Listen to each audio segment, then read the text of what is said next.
ఒకసారి దేవునితో చెప్దామా? తండ్రి, నువ్వు లేకపోతే మేము లేము ప్రభా. తండ్రి, నీ కృప లేకపోతే మేము లేము తండ్రి. నీ ప్రేమ లేకపోతే మేము ఈ లోకంలో ఉండలేం తండ్రి. దేవా, నీ దయ లేకపోతే మేము ఇలా బ్రతకలేం ప్రభా. ఒకసారి ప్రతి ఒక్కరూ మన స్వరాలు ఇప్పి దేవునికి చెప్తాం. తండ్రి, ఆయన మన జీవితాల్లో ఎంత అవసరమో మనం ఆయనకు తెలియజేద్దాం. ఆయన లేకపోతే మనకి ఏది అవ్వదని ఆయనకి చెప్దాం. మన స్వరాలు ఇప్పి ఎవరు మౌనంగా ఉండదు. ప్రతి ఒక్కరూ దేవుని కొని ఆడదాం.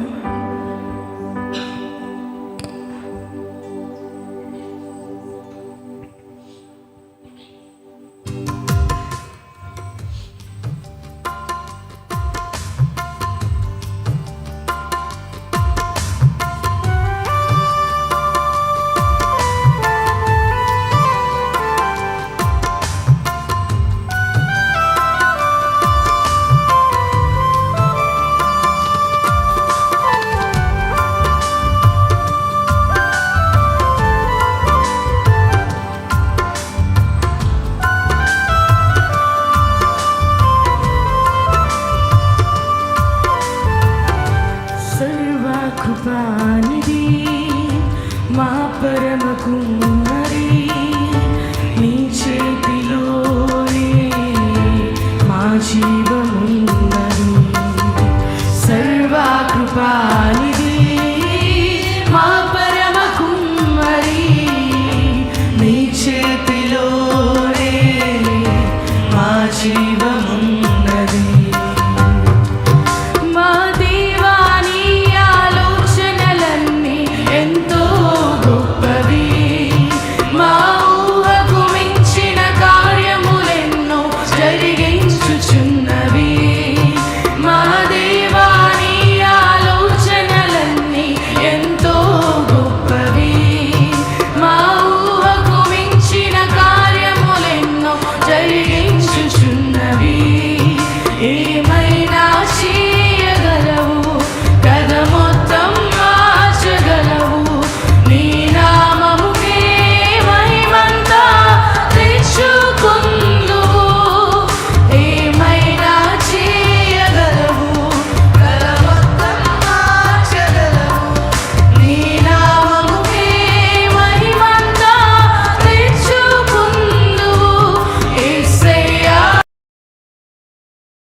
సాధ్యమా నీ ఆగలేనిదే, ఏదైనా జరుగునా నీ కంచె దాటగా శత్రువుకు సాధ్యమా?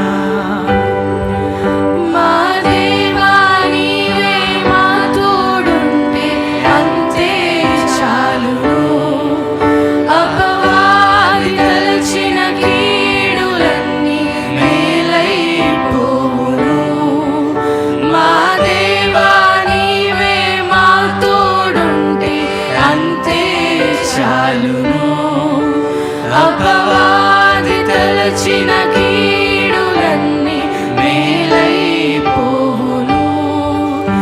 ఏమైనా చేయగలవు కదా, మొత్తం మార్చగలవు. నీ నామముకే మహిమంతా తెచ్చుకుందువు. ఏమైనా చేయగలవు కదా, మొత్తం మార్చగలవు.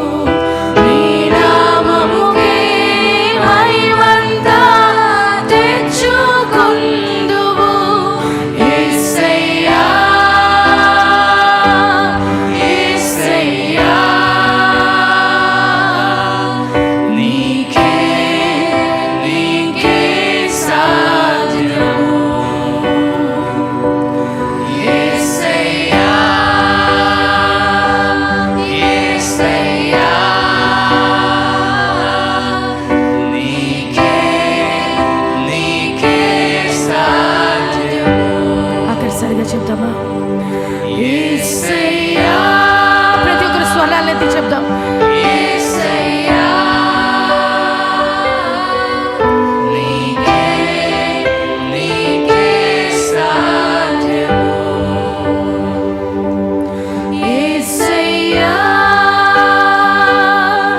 యేసయ్యా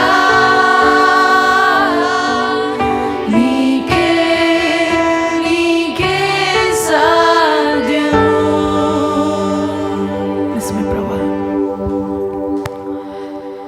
తని మా యొక్క జీవితం అంతటినీ ప్రభా, మా పరిస్థితులన్నిటినీ నీ పాదాల చెంత పెడుతూ నీవు మా జీవితాల్లో చేసిన ప్రతి విషయంలో తని మాతో నడిపిస్తున్న విషయంలో సమస్తాన్ని నీ చేతులకు అప్పగిస్తూ మా యొక్క ఈ కృతజ్ఞతా భావంతో చేసిన ఈ యొక్క ఆరాధన అంతటిని నీ పాదాల చెంత పెడుతూ ఈ యొక్క ఆరాధన అంగీకరించమని బ్రతిమలాడుకుంటూ యేసు అతి పరిశుద్ధ నామములో అడిగి వేడుకుంటున్నాం తండ్రి.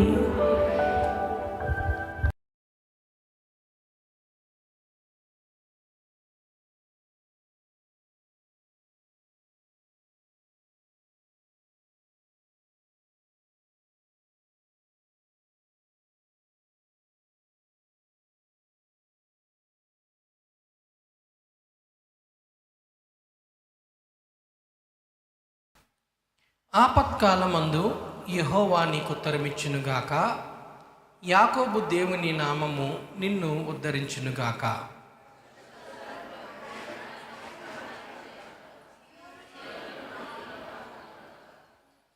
ఆయన నీ నైవేద్యములన్నింటినీ జ్ఞాపకం చేసుకొనుగాక, నీ దహన బలులను అంగీకరించునుగాక.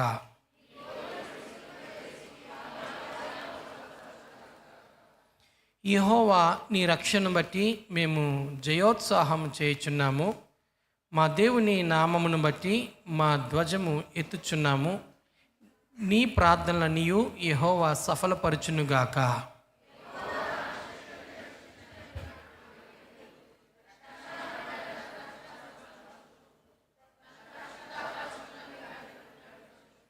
కొందరు రథములను బట్టియు కొందరు గుర్రములను బట్టియు అతిశయపడుదురు.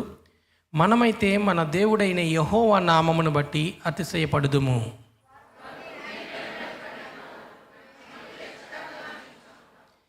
యెహోవా రక్షించుము, మేము మొర్ర పెట్టినప్పుడు రాజు మాకు ఉత్తరమిచ్చునుగాక. దేవుడు తన పరిశుద్ధ వాక్యాన్ని దీవించి ఆశీర్వదించునుగాక. దయచేసి అందరూ కూర్చుందాం. హల్లెలూయా, హల్లెలూయా.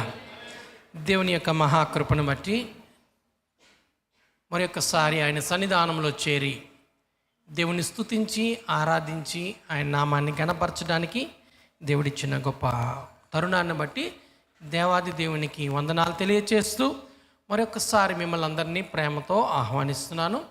అలాగే ఈ దినం చాలామంది నూతనంగా వచ్చారు, మరి వారి బంధువుల ఇంటికి, మరి వారిని కూడా ప్రేమతో మిమ్మల్ని ఆహ్వానిస్తున్నాను.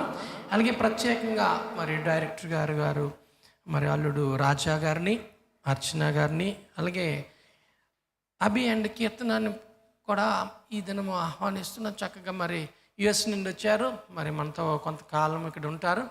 మరి వారిని కూడా ఆరాధనకు ప్రేమతో ఆహ్వానిస్తున్నాను. ఈ సమయంలో యథావిధిగా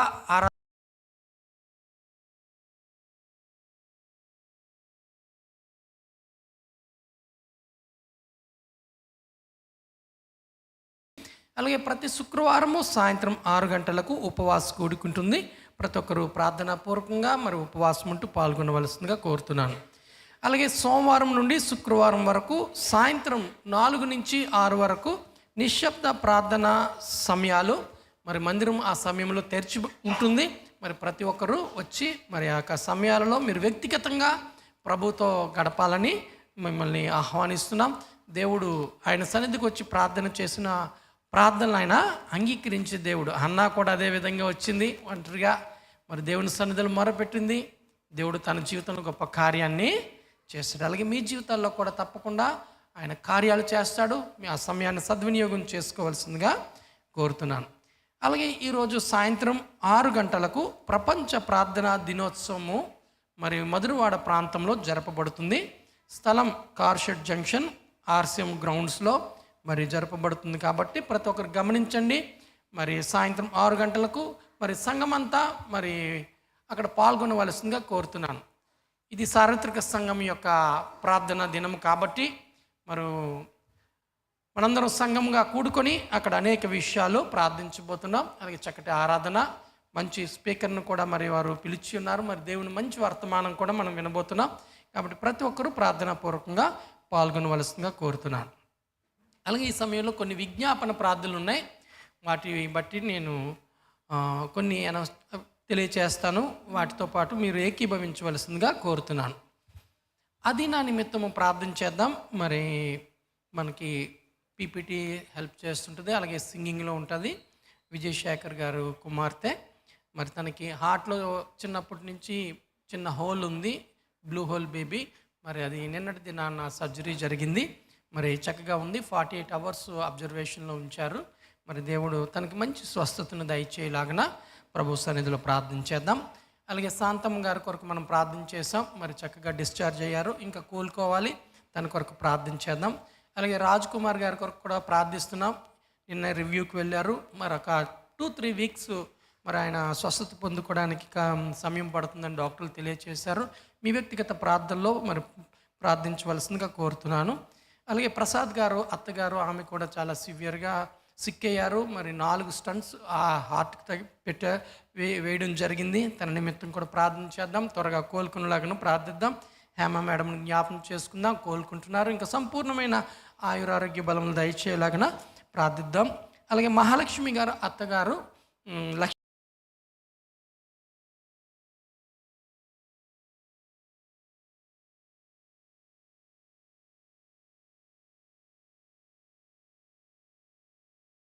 జరిగించేలాగా రక్షణ భాగ్యాన్ని దయచేయలాగా ప్రాముఖ్యంగా మనం జ్ఞాపకం చేసుకుందాం. అలాగే రికిల్ క్యాష్ ప్లే చేశారు కదా, మరి వారి తల్లిగారి నిమిత్తం ప్రార్థన చేద్దాం. విద్యావతి గారు, ఆమెకు 7 years క్రితం మరి హార్ట్కి ఫేస్ మేకర్ వేశారు. మరి తన నిమిత్తం ప్రార్థన చేద్దాం. సిఎంసి వెల్లూరు మరి ట్రీట్మెంట్కి వెళ్ళనై ఉంటున్నారు. మరి ట్రీట్మెంట్ అంతట్లో దేవుడు సహాయం దయచేయలాగా ప్రార్థన చేద్దాం. అలాగే ఎప్సిబాగ్ కూడా చిన్న యాక్సిడెంట్ జరిగింది, చేయికి గాయమయ్యి 5 స్టిచెస్ పడ్డాయి. తన నిమిత్తం ప్రార్థన చేద్దాం, త్వరగా కోలుకునేలాగా. అలాగే ప్రసాద్ విజయలక్ష్మి గారు కుమారుడు వివాన్ కొరకు ప్రార్థన చేద్దాం. మరి తను కూడా యుఎస్లో ఉంటున్నాడు, అనారోగ్యంగా ఉన్నాడు.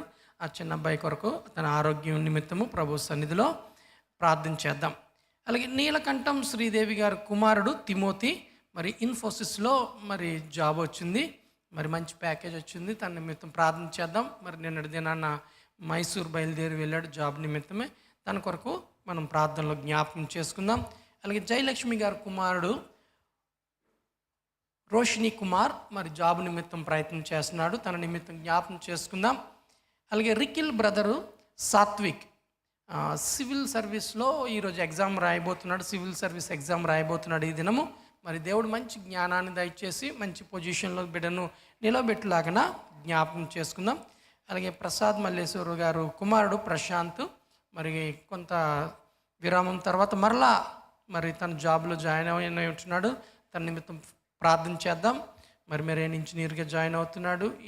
మరి ఈసారి ఇండియాలోనే మరి తనకి పోస్టింగ్ వచ్చింది. మరి తన నిమిత్తం ప్రభు సన్నిధిలో మనం జ్ఞాపకం చేసుకుని ప్రార్థన చేద్దాం. అలాగే వాక్యం నిమిత్తము మన కుటుంబాల కొరకు ప్రతి విషయమును కూడా దేవుని సన్నిధిలో మరి జ్ఞాపకం చేసుకుంటూ ప్రార్థన చేద్దాం. నాతో పాటు ఏకీభవించండి, తల వంచుకుందాం. ప్రభు సన్నిధిలో మనము మానక ప్రార్థన చేసినప్పుడు దేవుడు మన జీవితాల్లో గొప్ప కార్యాన్ని చేశాడు. మరణ పడకల మీద నుంచి అనేక మందిని లేవనెత్తారు. ఆయన సర్వశక్తిమంతుడు, సర్వోన్నతుడు, సర్వాధికారి, అయిన సమస్తము చేయగలిగిన శక్తిమంతుడు, మృతులను సహితము లేపనెత్తగలిగిన గొప్ప దేవుడు ఆయన. అటువంటి గొప్ప దేవుని సన్నిధిలో సముఖంలో ఉన్నాం. విశ్వాసంతో ప్రార్థన చేద్దాం. దేవుడు మన జీవితాల్లో కార్యం చేస్తాడు. సర్వోన్నతుడా, జీవమగల తండ్రి, పరిశుద్ధమైన ఘనమైన నీ నామానికి స్తోత్రాలు. ప్రభువా, నీ సన్నిధిలో నిన్ను స్తుతించడానికి, ఆరాధించడానికి మీరు కృపను దయచేశారు. ప్రభువా, మా స్తుతుల మీద మీరు ఆసీనుడు అయి ఉన్నారు, మాకు సమీపముగా ఉన్నారు. అందుని బట్టి నీకు వందనాలు. ప్రభువా, నీ సన్నిధిలో మేము నిన్ను వెతుకుతూ ఉంటుండగా మీ సన్నిధిని, నీ ప్రసన్నతను ఇంకను మేము అనుభవిస్తూ ముందుకు వెళ్ళడానికి సహాయం దయచేయండి. నిన్ను కనుగొన్నవారుగా మేము ఉండడానికి సహాయం దయచేయండి. నీ వాక్కు మీద మేము దృష్టి పెట్టి నాయన నీ సన్నిధానంలో భయముతో భక్తితో గడగడా వణుకుచు నీ యందు దృష్టి ఉంచి నీ యొక్క కనికరము, నీ కృప, నీ ప్రసన్నత, నీ వాత్సల్యతను పొందుకోవడానికి మీ యొక్క సహాయమును దయచేయమని వేడుకుంటున్నాం. చేరువచ్చిన సంఘాన్ని బట్టి నీకు వందనాలు, స్తోత్రాలు. కుటుంబాలు దీవించండి, ఆస్వాదించండి. ఇంకను నీ కృపలో వర్ధిల్లడానికి కృపను అనుగ్రహించండి. ఈ దినం నూతనంగా వచ్చిన బిడ్డలను జ్ఞాపకం చేసుకుంటున్నాం. వారిని దీవించండి ప్రభువైనా. ఈ యొక్క ఆరాధనలో వారు దీవింపబడడానికి మీ కృపను అనుగ్రహించమని వేడుకుంటున్నాం. అలాగే అనారోగ్యంగా ఉంటున్న బిడ్డలు మేము జ్ఞాపకం చేసుకుంటున్నాం. నన్ను ఇది గుర్తండి, చాలామంది బిడ్డలు ఆయా అనారోగ్య పరిస్థితుల్లో ఉన్నారు. నువ్వు ఎంతైనా నమ్మదగిన దేవుడవు. నీ కృపలో జ్ఞాపకం చేసుకుని వారు వెళ్తున్న పరిస్థితులు ప్రతి ఒక్కరిని మీరు దర్శించమని వేడుకుంటున్నాం. ముట్టండి, స్వస్థపరచండి, ఆరోగ్యాన్ని దయచేయండి. ఇంతవరకు నడిపించిన దేవుడువు, ఇక ముందును కూడా వారిని నడిపించగలిగిన దేవుడు తండ్రి, నీకు వందనాలు.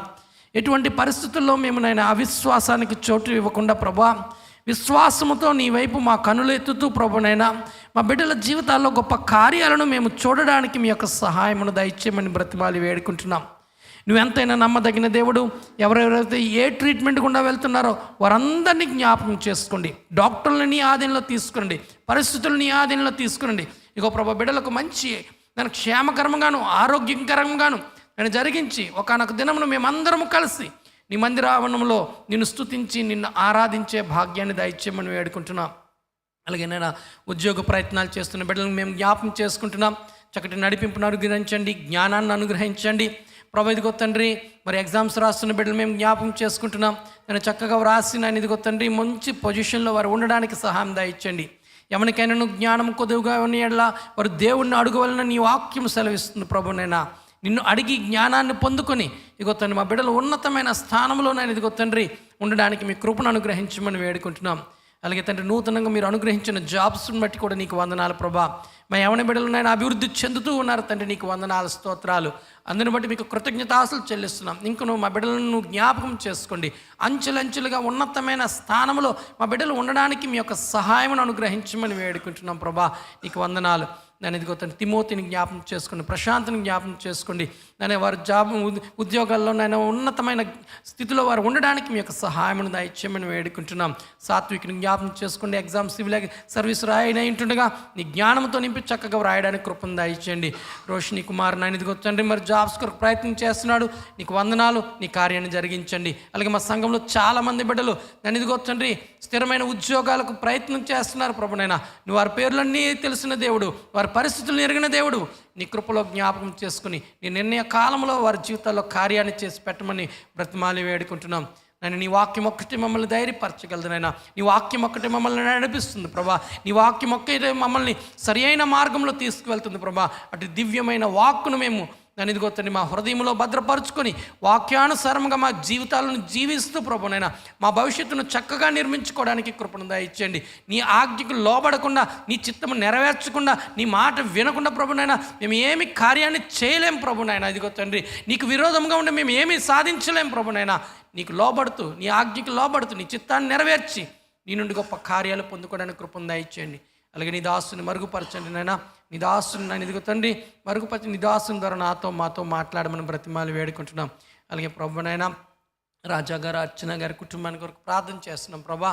ఇతని క్షేమకరమైన ప్రయాణాన్ని అనుగ్రహించి మా మధ్యకు తోడుకుని వచ్చావు. వారు ఉన్నంత కాలమునైనా నీ సన్నిధిలో స్తుతించడానికి, ఆరాధించడానికి, నిన్ను గణపరచడానికి కృపను దయచేయండి. ఇగో తండ్రి మరి వారి కుటుంబీకులతో కలిసి నన్ను సంతోషించడానికి కృపను అనుగ్రహించమని వేడుకుంటున్నాం. మంచి నన్ను ఇదిగో తండ్రి మరి ఇండియాలో చాలా ఎక్కువ హీట్ కండిషన్స్ ఉంటాయి ప్రభునైనా. బిడ్డలకి ఎటువంటి అపాయం కలగకుండా నీకు కాపుదలు అనుగ్రహించండి. అలాగే నేను ప్రస్తుత కాలంలో చాలా ఎండవేడి ఉంది ప్రభునైనా. బిడ్డలందరినీ మీరు జ్ఞాపకం చేసుకోండి. వారు ప్రయాణాలు వెళ్ళి వస్తున్నారు ప్రభునైనా.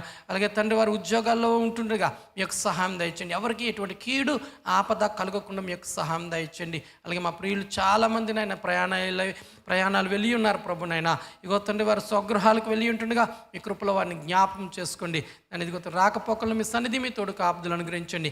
ఎక్కడున్న ప్రభునైనా నిన్ను మహిమపరిచే బిడ్డలుగా వారు ఉండడానికి మీ కృపను దయచేయమని మీ యొక్క రెక్కల చాటును నన్ను, మమ్మలను, మా కుటుంబాలను, మా సంఘాన్ని భద్రపరిచి నేను ఆయుధపరిచి బలపరిచి నడిపించమని మీరే ఘనత, మహిమ, ప్రభావాలు పొందుకొనమని మా ముందున్న సమయాన్ని చేతులకు అప్పగిస్తూ ప్రభువును రక్షకుడైన యేసు నామంలో మిక్కిలి వినయంతో ప్రార్థించి వేడుకుంటున్నాము తండ్రి, ఆమేన్. హల్లెలూయా, హల్లెలూయా. ఈ సమయంలో వాక్యాన్ని చదువుకుందాం. ఈ దినమునకై ఏర్పాటు చేయబడిన వాక్య భాగము న్యాయాధిపతుల గ్రంథము 6వ అధ్యాయము 1 నుండి 16 వచనాలు.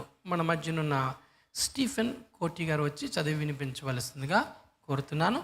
వాక్యం చదవబడిన పిమ్మట దైవదాసులు డైరెక్టర్ గారు మనకి వాక్య పరిచరణ చేస్తారు.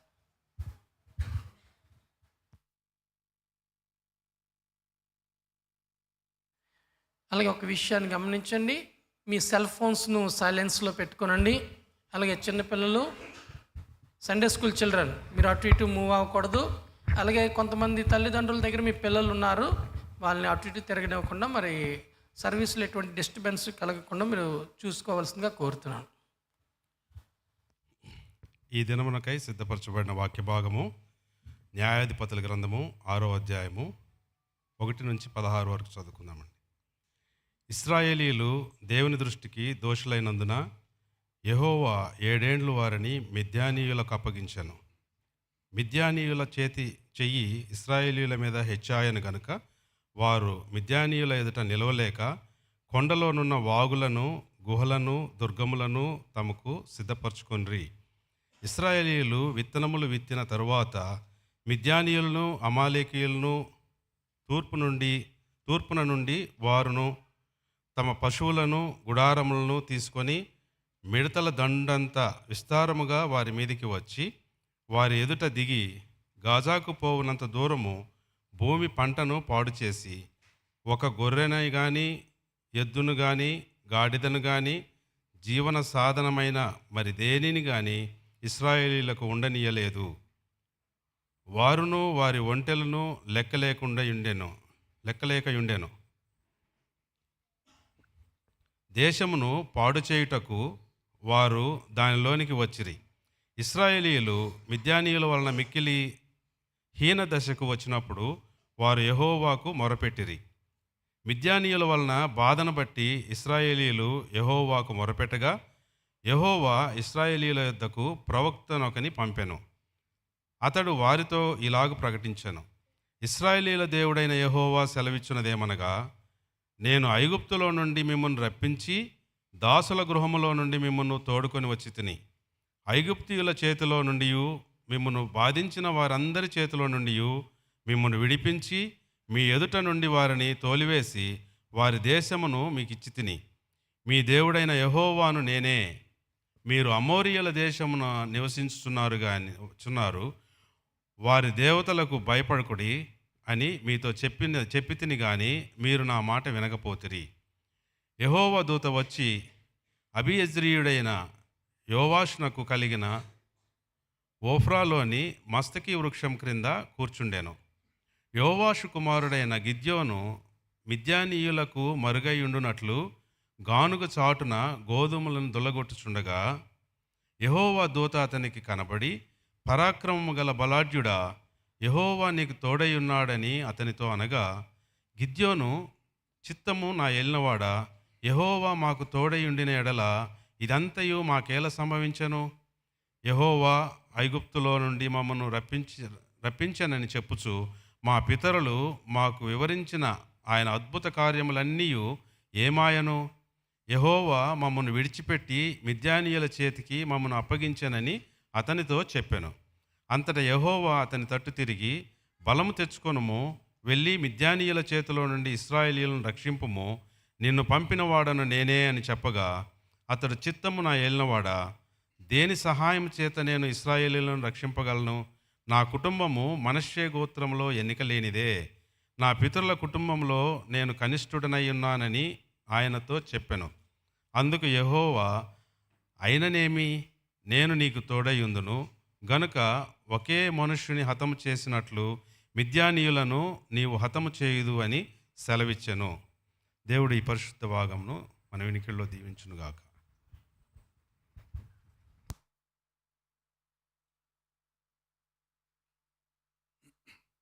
Thank you brother. ఈ ఉదయకాలంలో ఈ ఆరాధనకు మిమ్మల్ని అందరినీ కూడా నేను ఆహ్వానిస్తున్నాను. మనం గత కొద్ది కాలం నుంచి న్యాయాధిపతుల గ్రంథంలో నుంచి ఒక్కొక్క న్యాయాధిపతి యొక్క జీవిత చరిత్రను మనం తీసుకుని మనం చూస్తున్నాం. ఈ దినం మరి న్యాయాధిపతుల గ్రంథంలో ఉన్నటువంటి 6, 7, 8 అధ్యాయాల్లో మనకు ఒక వ్యక్తి కనిపిస్తాడు. అతని పేరు గిద్యోన్. గిద్యోన్ గురించి మనం చూద్దాం. ఈ దినం ప్రాముఖ్యత ఏంటంటే ఇవాళ పెంతెకోస్తు సండే. సో మీ అందరికీ కూడా హ్యాపీ పెంటెకోస్తు సండే. కానీ వాక్యం మాత్రం మనం గిద్యోన్ గురించి మనం చూస్తున్నాం. ముందు నేను గిద్యోన్ గురించి బ్యాక్గ్రౌండ్ నేను చెప్తాను. దేవుడు ఇశ్రాయేలీలను మిద్యానీయులకి 7 సంవత్సరాలు అప్పగించాడు. అంటే మిద్యానీయుల యొక్క చెయ్యి ఇశ్రాయేలీల మీద పై చెయ్యిగా ఉంది. 6వ అధ్యాయం 1వ వచనంలో మనకి స్పష్టంగా మనకి కనిపిస్తుంది. అక్కడ ఇశ్రాయేలీలు యెహోవా దృష్టికి దోషులైనందున యెహోవా 7 ఏండ్లు వారిని మిద్యానీయులకు అప్పగించెను అని వ్రాయబడింది. మిద్యానీయులు వచ్చి ఇశ్రాయేలీలు బాగా పంట పండించుకున్న తర్వాత పంట కాలంలో వచ్చి వారికి ఉన్న పంటనంతటినీ కూడా తీసుకొని వెళ్ళిపోయేవారు. ఆ పంట అంతటినీ కూడా తీసుకొని వెళ్ళిపోతూ దాంతోపాటు వారికి ఉన్నటువంటి ఇశ్రాయేలీలకు ఉన్నటువంటి జంతువులన్నిటినీ కూడా తీసుకువెళ్ళేవారు. మిద్యానీయులకు భయపడి ఇశ్రాయేలీలు ఆ క్రింద వచనంలో వ్రాయబడి ఉంది కదా, వారు కొండల్లోనూ గుహల్లోనూ వాగుల్లోనూ దాక్కుంటూ వచ్చేనట్లుగా ఇక్కడ మనకుంది. 7 సంవత్సరాలు ఉన్నారు. కానీ 7 సంవత్సరాలు కూడా బహు దుర్బలమైనటువంటి జీవితం ఇశ్రాయేలీలు జీవించారు. దానికి కారణం ఏంటంటే వారికి పంటలు ఏమీ కూడా ఉండే కాదు, వాళ్ళు తీసుకుపోయేవాళ్ళు. అప్పుడు ఈ 8వ వచనంలో ఉంది, 1వ వచనంలోనేమో దోషులైనందున యెహోవా ఇశ్రాయేలీలను మిద్యానీయులకు అప్పగించను అని ఉంది. 8వ వచనంలోనికి వచ్చేటప్పటికి ఉంది అక్కడ 7, 8 వచనాల్లో ఉంది. 7వ వచనం, మిద్యానీయుల వలన బాధను బట్టి ఇశ్రాయేలీలు యెహోవాకు మొర్రపెట్టగా. మరలా 8వ వచనం చూడండి, యెహోవా ఇశ్రాయేలీల యొద్దకు ప్రవక్తను పంపెను అని వ్రాయబడింది. దేవునికి మొరపెట్టారు. 7 సంవత్సరాల్లో ఎప్పుడు కూడా మొరపెట్టలేదు. ఇంకా ఏమీ చేయలేనటువంటి పరిస్థితుల్లో, తినటానికి భోజనం లేనటువంటి సమయంలో, పంట ఏమీ కూడా లేనప్పుడు 7వ సంవత్సరం చివరి కాలంలో ఇశ్రాయేలీలు దేవునికి మొరపెడితే దేవుడు ఏం చేశాడంటే యెహోవా ఇశ్రాయేలీల యొద్దకు ప్రవక్తను పంపెను అని వ్రాయబడింది. మనం 3వ అధ్యాయంలో చూసాం న్యాయాధిపతుల గ్రంథంలో. ఆ తర్వాత అధ్యాయంలో చూసాం, ఎప్పుడైనా సరే ఇశ్రాయేలీలు బాధలో ఉన్నప్పుడు వారు దేవునికి ప్రార్థన చేస్తే దేవుడు ఒక న్యాయాధిపతిని, ఒక లీడర్గా లేపి వారిని శత్రువుల చేతిలో నుంచి రక్షించాడు. కానీ ఇప్పుడు ఇశ్రాయేలీలు ప్రార్థన చేస్తే, ఇదిగో ప్రభువా మేము ఇలా ఉన్నామని ప్రార్థన చేస్తే దేవుడు ఏం చేశాడంటే ప్రవక్తను పంపాడు. ప్రవక్త ఏం చేస్తాడు? దేవుని వాక్యం ప్రకటిస్తాడు. మీరు కారులోనో మోటార్ సైకిల్లోనో వెళ్తున్నారు అనుకోండి, మధ్యలో మీ బండి బ్రేక్ అయింది అనుకోండి, మీరు ఎవరికి ఫోన్ చేస్తారు? మెకానిక్కి ఫోన్ చేస్తాడు. మెకానిక్కి ఫోన్ చేస్తే మెకానిక్ వచ్చి రిపేర్ చేస్తాడు. కానీ ఒక పాస్టర్ గారో ఒక టీచరో వెళ్తే ఆయన ఏం చేస్తాడు? ఏమీ చేయలేడు. అలాగే ఇక్కడ ఇశ్రాయేలీలు ప్రార్థన చేస్తే దేవుడు ఒక న్యాయాధిపతిని, నాయకునిగా పంపించి విడుదల చేయటానికి బదులు ప్రవక్తను పంపించాడు. ఎందువలనంటే ఆ ప్రవక్త వచ్చి వీళ్ళకి చెప్పాడు. 8వ వచనం నుంచి 10వ వచనం వరకు మనకు కనిపిస్తుంది. ముఖ్యంగా 10వ వచనంలో మనకు కనిపిస్తుంది, యెహోవానే మిద్యానీయులకు ఇచ్చాడని 1వ వచనంలో రాయబడి ఉంది. 10వ వచనంలో రాయబడి ఉంది. ఇక్కడ 10వ వచనం చివరి భాగంలో, మీరు అమోరీయుల దేశమున నివసించుచున్నారు, వారి దేవతలకు భయపడకుడి అని నేను మీతో చెప్పితిని కానీ మీరు నా మాట వినకపోతిరి. ప్రవక్త వచ్చి ఏం చెప్తున్నాడంటే, నేను మిమ్మల్ని మిద్యానీయుల నుంచి విడిపిస్తాను, కానీ మీకు ఈ దుస్థితి ఎందువలన వచ్చింది అంటే మీరు నా మాట వినకపోయినందున మీరు ఈ దుస్థితిలోనికి వచ్చారు అని తెలియచేశారు. వాళ్ళు ఏం చేస్తున్నారంటే అక్కడ ఉన్నటువంటి ఆ దేశంలో ఉన్నటువంటి కొంతమంది దేవతా స్తంభాలకి ఆరాధన చేస్తూ వారు పూజిస్తూ ఉన్నట్లుగా ఉంది. అందుకుని దేవుని కోపం ఇశ్రాయేలీయుల మీద వచ్చినట్లుగా మనం చూస్తున్నాం.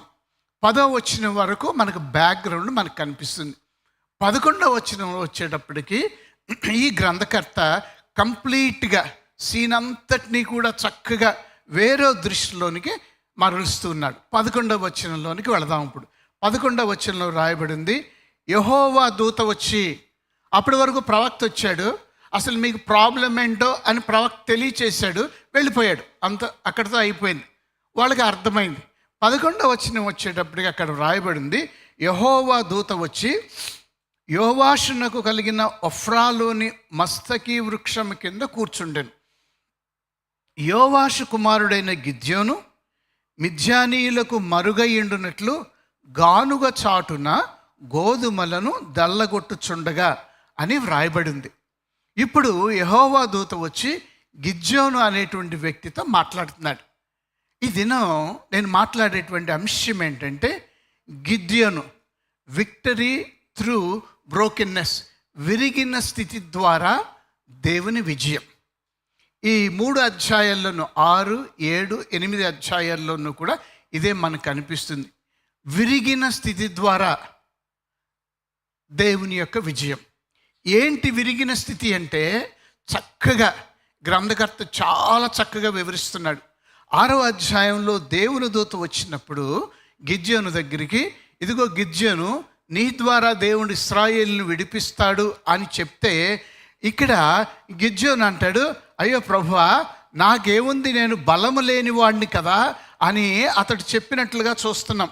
15వ వచనంలో ఉంది కదా, అతడు చిత్తము నా ఏలినవాడా, దేని సహాయము చేత నేను ఇశ్రాయేలును రక్షించగలను?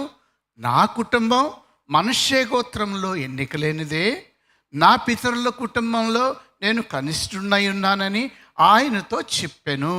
ఇదిగో నేను ఏమీ కూడా నాయకుడిని కాను, నేను విరిగిపోయినటువంటి వాడిని, నేను పగిలిపోయినటువంటి వాడిని. నా కుటుంబానికి బ్యాక్గ్రౌండ్ లేదు, నా గోత్రానికి బ్యాక్గ్రౌండ్ లేదు, నా కుటుంబంలో కూడా నేను చిన్నవాడిని, నేను నథింగ్, ఐఎమ్ ఏ జీరో. విరిగిపోయిన వాడిని, పగిలిపోయేవాడిని, నేను జీరో. కాబట్టి నా వల్ల కాదు అని మాటలు తెలియచేస్తున్నాడు. అది ఆ విరిగిపోయిన పాత్ర ద్వారా దేవుడు విజయాన్ని దయచేశాడు. అదే ఈ అంశంలో కూడా ఇంకొకటి ఉంది. దేవుడు విజయాన్ని ఎలా దయచేశాడు, చివరికి వెళ్ళిపోతున్నాను నేను అని అంటే, ఇశ్రాయేలీలు వారి యొక్క శత్రువులైన మిద్యానీయులతో యుద్ధం చేయలేదు, కానీ వీరికి విజయం ఎలా వచ్చిందంటే ఒక భాగం మాత్రం నేను వివరించి మరలా వాక్యంలోనికి నేను వెళ్తాను. ఎందుకంటే ఈ థీమ్కి చక్కగా మనకి ఇది అనుసంధానమై ఉన్నది. కాబట్టి ఇశ్రాయేలీలు యుద్ధం చేయకుండానే వారి చేతుల్లో 300 మంది చేతుల్లో కొండలు ఉన్నాయి, మట్టి కుండలు ఉంటాయి కదా, ఆ మట్టి కుండలు పట్టుకున్నారు. ఆ మట్టి కుండలు అందరూ కూడా ఒక్కసారి గట్టిగా కొట్టేటప్పటికి ఆ వచ్చినటువంటి ఆ శబ్దం విని ఆ కుండలు పగిలిపోయాయి. మట్టి కుండలు ఈజీగానే పగిలిపోతాయి కదా, కానీ 300 కుండలు ఒక్కసారి పగిలిపోయేటప్పటికి శత్రువుల్లో ఉన్నటువంటి వారందరూ కూడా భయపడి, అమ్మో గిద్యోనుతో ఉన్న వారందరూ మమ్మల్ని చంపేస్తున్నారు అని చెప్పి వాళ్ళందరూ కూడా ఒకళ్ళు చంపుకొని పారిపోయారు. చూడండి, విరిగినటువంటి మట్టి పాత్రల ద్వారా విజయం వచ్చింది. ఆ విజయం కూడా విరిగిపోయినటువంటి ఒక వ్యక్తి, ఎన్నిక లేనటువంటి ఒక వ్యక్తి, నా వల్ల ఏమీ కాదు, నేను నాయకుడిని కాదు, నేను హీరో కాదు, నేను జీరో అనుకునేటువంటి ఆ వ్యక్తి ద్వారా విజయం వచ్చింది. అందుకే గిడియోన్స్ విక్టరీ త్రూ బ్రోకెన్నెస్, విరిగిపోయిన స్థితి నుంచి, విరిగిపోయిన దాని నుంచి వచ్చినటువంటి విజయం.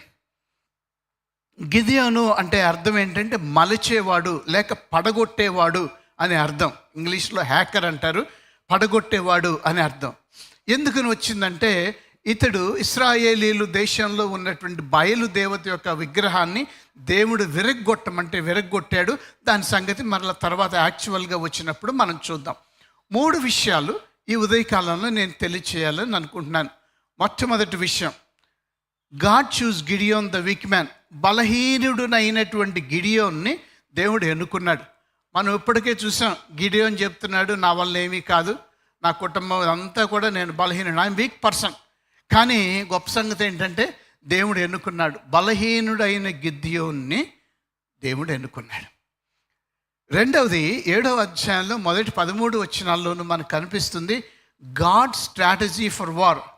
యుద్ధానికి దేవుని యొక్క వ్యూహం. యుద్ధం చేయాలి ఇప్పుడు ఇశ్రాయేలీలు శత్రువులైన మిద్యానీయులతో. ప్లాన్ ఎవరు వేశారు? రూపకల్పన ఎవరు వేశారు? కథ, స్క్రీన్ ప్లే, దర్శకత్వం మొత్తం ఎవరు? దేవుడే. యుద్ధానికి ఒక వ్యూహం. దేవుడు వేసేటువంటి ప్రణాళికలు డిఫరెంట్గా ఉంటాయి. మనమైతే అక్కడ 5 ఉన్నారంటే అరే మనం 10 మందితో వెళ్ళాలనుకుంటాం, కానీ దేవుని యొక్క వ్యూహం డిఫరెంట్. మూడవదిగా 7వ అధ్యాయంలో 16వ వచనం నుంచి 25వ వచనం వరకు, అలాగే 8వ అధ్యాయంలో కూడా ఉంటుంది. వివరాల్లోనికి వెళ్ళాం. God gives victory in war. యుద్ధంలో దేవుడిచ్చినటువంటి విజయం.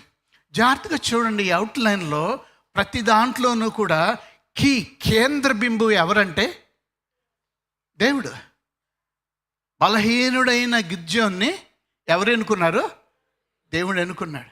నేనేం కాదు, నా వల్ల కాదు అంటే నేనున్నాను కదా, నా ఎన్నిక. దేవుడు ఎన్నుకున్నాడు. యుద్ధంలో జయం ఎలా వచ్చింది అని అంటే ఎవరి వ్యూహం? అది దేవుని యొక్క ప్రణాళిక. విజయం ఎలా వచ్చింది అంటే దేవుడిచ్చినటువంటి విజయం. మీరు పోరాడితేనో మీరు కష్టపడితేనో రాలేదు, దేవుడిచ్చినటువంటి విజయం. కాబట్టి గిద్యోను స్టోరీ అంతా, గిద్యోను ఎవరిని పైకెత్తున్నాడు అంటే దేవుణ్ణి పైకెత్తున్నాడు. నాలో ఏమి లేదు, ముందు నుంచి నాలో ఏమి లేదు, యుద్ధంలో నాలో ఏమి లేదు, యుద్ధం గెలిచిన తర్వాత కూడా నాలో ఏమి లేదు, అంతా కూడా దేవుని యొక్క కృపే, దేవుడే అని దేవుణ్ణి పైకెత్తు దేవుణ్ణి మహింపరుస్తున్నాడు. మొట్టమొదటి విషయంలోనికి వెళ్దాం. బలహీనమైనటువంటి గిద్యోన్ని దేవుడు ఎన్నుకున్నట్లుగా మనం చూస్తున్నాం. 11వ వచనం నుంచి 15వ వచనం వరకు ఇక్కడ మనకి కనిపిస్తుంది. దేవుడు వచ్చి అంటాడు, 14వ వచనంలో ఉంది కదా, ఇదిగో నువ్వు వెళ్ళి మిద్యానీయుల చేతిలోంచి ఇశ్రాయేలును రక్షింపుము, నిన్ను పంపినవాడును నేనే అని చెప్తే 14వ వచనంలో, 15వ వచనంలో అంటున్నాడు కదా, ఇదిగో ఏలినవాడా నేను ఎలా రక్షిస్తాను, నా కుటుంబం బహు అల్పమైనది అని చెప్తున్నాడు. దానికి ముందుగా గిద్యోను ఏం చేస్తున్నాడు అనంటే, అతడు అక్కడ కూర్చొని ఉండి ఇక్కడ ఆ యొక్క వైన్ ప్రెస్ అంటే ద్రాక్ష కాయల నుంచి ద్రాక్ష రసం తీసేటువంటి ఆ గానుగ దగ్గర నుంచి ఏం చేస్తున్నాడంటే, ద్రాక్ష రసం ఏమీ తీయట్లేదు, ఏం చేస్తున్నాడంటే గోధుమలు జల్లిస్తూ ఉన్నాడు. ఎందుకంటే అది ద్రాక్ష కాలం కాదు, గోధుమలు పంటకొచ్చేటువంటి సమయం. గోధుమల చేల దగ్గర గోధుమలు కనుక చేస్తూ ఉంటే మిద్యానీయులు వచ్చి ఆ పంటంతా కూడా తీసుకుపోతారు. అందుకని తెలియకుండా దొంగచాటుగా మిద్యానీయులు వచ్చి ఎక్కడ నా గోధుమలు తీసుకెళ్ళిపోతారో అని ఈ గోధుమలన్నీ ఎక్కడికి తరలించేశాడు? ద్రాక్ష వనానికి తరలించి, అది ద్రాక్ష సీజన్ కాదు కాబట్టి గానుగ ఎవరు కూడా పట్టరు, అక్కడ శత్రువులు వచ్చినా కూడా నన్ను ఎవరూ పట్టుకోలేరని చెప్పి ఆ ద్రాక్ష తోటలో ఆ ద్రాక్ష గానుగ దగ్గర ఇతడు ఆ యొక్క దాన్ని అంతటిని కూడా దంచుతూ ఉన్నట్లుగా మనం చూస్తున్నాం. ఆ సమయంలో దేవుడు వచ్చి ఇక్కడ చెప్పినటువంటి మాటలు చాలా గొప్ప మాటలు. 12వ వచనంలో మనకు కనిపిస్తుంది. 2 మాటలు దేవుడు ఈ గిద్యోనికి తెలియచేస్తాడు. యెహోవా దూత అతన్ని కనపడి, పరాక్రమము కలిగిన బలాఢ్యుడా, యెహోవా నీకు తోడై ఉన్నాడని చెప్పాడు. 2 మాటలు జ్ఞాపకం ఉంచుకోండి. ఒకటి, పరాక్రమము కలిగిన బలాఢ్యుడా. ఇప్పటి వరకు ఏ యుద్ధం చేయలేదు గిద్యోను. నువ్వెవరివే? పరాక్రమ కలిగినటువంటి వాడివి. నువ్వెవరివి? బలాఢ్యుడివి. నువ్వెవరివి? హీరోవి, నాయకుడివి, నడిపించేటువంటి హీరోవి అని చెప్పాడు. అంతగా దానికి గిద్యోను ఏమంటున్నాడంటే, అయ్యో నా దగ్గర ఏముంది, నేనేమీ లేనివాడిని కదా. 15వ వచనంలో ఉంది, దేని సహాయం వలన నేను ఇశ్రాయేలును రక్షిస్తాను? నా కుటుంబం మనష్షే గోత్రంలో చిన్నది, ఎన్నికలేంది. నా పితరుల కుటుంబంలో నేను కనిష్ఠుడై ఉన్నాను. నేను హీరోని కాదు, నేను జీరోని అని తెలియజేస్తున్నాడు. అది మొదటి విషయం. నేను పరాక్రమ కలిగిన వాడిని కాను. 2వ విషయం అక్కడ రాయబడి ఉంది కదా 12వ వచనంలో, యెహోవా నీకు తోడై ఉన్నాడు అని వ్రాయబడింది. వెంటనే గిద్యోను అంటున్నాడు 13వ వచనంలో, చిత్తం నా ఏలినవాడా, యెహోవా మాకు తోడై ఉండిన ఎడల మాకు ఈ కష్టాలన్నీ ఎందుకు వస్తున్నాయి? మీరు ఎప్పుడు అనుకున్నారా? కష్టాలు వచ్చినప్పుడు దేవుడు తోడుగా ఉన్నాడని మనం ఊహిస్తూ ఉంటాం, నమ్ముతూ ఉంటాం. కానీ గిద్యోను వలె దేవుడు తోడుగా ఉంటే మాకెందుకండి ఈ కష్టాలు, ఈ శ్రమలన్నీ మాకెందుకండి అని మనం తెలియచేస్తూ ఉంటాం. గిద్యోను అంటున్నాడు, గతంలో దేవుడు మా పితరులు కార్యాలు చేశాడు ఐగుప్తు దేశంలో ఉన్నప్పుడు, కానీ ఇప్పుడు ఏమీ కూడా కార్యాలు చేయట్లేదు. మా దేవుడు మాతో లేడు కదా, ఉంటే కష్టాలు ఎందుకు వస్తున్నాయి అని అంటున్నాడు. కానీ మేము పాపం చేసినందువలన యెహోవా మమ్మల్ని అప్పగించాడు అనే విషయం ఏమాత్రం కూడా గుర్తు చేసుకోవట్లేదు. అప్పుడు దేవుడు అంటున్నాడు, ఇదిగో నా పితరుల కుటుంబంలో నేను తక్కువ వాడిని అని చెప్పినప్పుడు 15వ వచనం చివరి భాగం, 16వ వచనం మొదటి భాగం చూడండి, చాలా చక్కగా వివరించబడింది. 15వ వచనం చివరి భాగంలో రాయబడింది, నేను కనిష్ఠుడినై ఉన్నానని ఆయనతో చెప్పాను. అందుకు యెహోవా అంటున్నాడు, ఏమంటున్నాడు? అయితే ఏంటి? నువ్వెవరివే? కనిష్ఠుడివే. నువ్వెవరివే? గుర్తింపులేనాడు. నీ గోత్రం ఏంటి? మనుష్య గోత్రం, చిన్న గోత్రం. నీ పితరుల కుటుంబం ఏంటి? చిన్నదిగా ఎంచుకుంటున్నాను. అయితే ఏంటి? నీకేమీ లేవు, నీకు ఏమీ లేవు. అయితే ఏంటి? 16వ వచనం బిగినింగ్, నేను నీకు తోడయ్యిందును. నీకేమీ లేవు, కానీ నేను నీకు తోడుగా ఉన్నా. నీకు అన్నీ ఉన్నాయి, కానీ నేను తోడు లేకపోతే నీ జీవితం ఏంటి? జీరో. నీకు డబ్బులు ఉన్నాయి, ఐశ్వర్యం ఉంది, అంగబలం ఉంది, అర్ధబలం ఉంది, అన్నీ ఉన్నాయి, కానీ దేవుని తోడులేడు. ఏమన్నా ప్రయోజనం ఉందా? ఏమీ లేదు.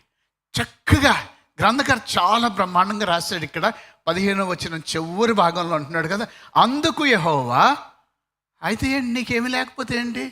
నువ్వు జీరోవే, ఎన్నిక లేని వాడివే, నీ కుటుంబానికి విలువ లేదు. అయితే ఏంటి? నేనున్నాను కదా. ఎవరన్నా అనుకుంటున్నారా ఉదయకాలంలో, ఏమంటే నాకేమీ లేదండి, నాకు ఎన్నిక లేదు, చిన్నోడిని, డబ్బులు లేవు, గుర్తింపు లేదు, ఏమీ లేదు. ఏమీ లేకపోయినా పర్వాలేదు, దేవుడు నీకు తోడుగా ఉన్నాడా లేదా? That makes difference. అన్నీ ఉన్నా దేవుడు తోడుగా లేకపోతే ఏది కూడా పనికిరాదు, ఏది కూడా పనికిరాదు. గిదెయోన్ని దేవుడు 15వ వచనంలో కన్విన్స్ చేసిన తర్వాత, ఇదిగో నేను నీకు తోడుగా ఉన్నాను. 16వ వచనంలో అంటున్నాడు కదా, ఆ యొక్క మిద్యానీయులను ఒకే మనుష్యుడు హతము చేసినట్లు మిద్యానీయులను నీవు హతము చేయదు అని సెలవిచ్చాను అని వ్రాయబడి. నేను నిన్ను నాయకుడిగా చేస్తాను, పరాక్రమశాలిగా, బలాఢ్యుడిగా చేస్తాను, హీరోగా చేస్తాను. మిద్యానీయుల చేతులు అందరి చేతుల్లో నుంచి ఇశ్రాయేలుని రక్షిస్తావు, నీవు నాయకుడు అని చెప్పినప్పుడు, తర్వాత స్టోరీలోనికి మనం వెళితే ఒక సూచన ఇమ్మని అడిగితే దేవుడు సూచన ఇస్తాడు. ఇచ్చిన తర్వాత అతని గిద్యోని యొక్క హృదయం బలపడుతుంది. బలపడిన వెంటనే యుద్ధానికి వెళ్ళబోయే ముందు దేవుడు గిద్యోనికి ఒక సవాలు విసురుతాడు. అది ఎక్కడ కనిపిస్తుందంటే మనకి 24, 27 వచనాల్లో కనిపిస్తుంది. తనకు కావలసినటువంటి సూచన ఇచ్చిన తర్వాత, ఎస్ నేను దేవుణ్ణి చూశాను, దేవుడు నన్ను వాడుకుంటాడు, నన్ను రక్షిస్తాడు అనేటువంటి నమ్మకం కుదిరిన తర్వాత దేవుడు ఒక పరీక్ష పెట్టాడు. పరీక్ష పెట్టి 24వ వచనంలో అతడు అంటున్నాడు కదా, అక్కడ గిద్యోను యెహోవా నామమున బలిపీఠము కట్టి దానికి యెహోవా సమాధానకర్తయను పేరు పెట్టాడు. గిద్యోనికి బలం వచ్చిన తర్వాత, నమ్మిన తర్వాత, ఎస్ యెహోవా దేవుడు నన్ను వాడుకుంటాడు అన్న తర్వాత ఒక బలిపీఠం ఒకటి కట్టి దేవుణ్ణి ఆరాధన చేశాడు. ప్రభువా నువ్వేం చెప్తే నేను అది చేస్తాను. బలిపీఠం కట్టి యెహోవాని యథార్థంగా ఆరాధన చేశాడు. దాని క్రింద వచనంలోనికి వెళితే, మరియు ఆ రాత్రి ఎందే యెహోవా నీ తండ్రి కోడెను ఒకటి దాన్ని తీసుకుని నీ తండ్రి కట్టిన బయలు యొక్క బలిపీఠమును పడగొట్టి దానికి పైగా ఉన్న దేవతా స్తంభమును నీవు నరికి వేయమని చెప్పాడు అని వ్రాయబడింది. ఒకటి యెహోవా దేవుని ఆరాధన చేశాడు. వెంటనే దేవుడు అంటున్నాడు, నీ తండ్రి ఉన్నాడు కదా యోవాషు బయలు దేవతకి ఒక బలిపీఠం కట్టాడు. ఇటు దేవుణ్ణి ఆరాధిస్తున్నారు, ఇటు ఆ దేశంలో ఉన్నటువంటి మరొక బయలుదేవతను కూడా ఆరాధిస్తున్నారు. ఇక్కడ మీకు అర్థమయ్యేటట్లు ఒక విషయం నేను చెప్పాలి.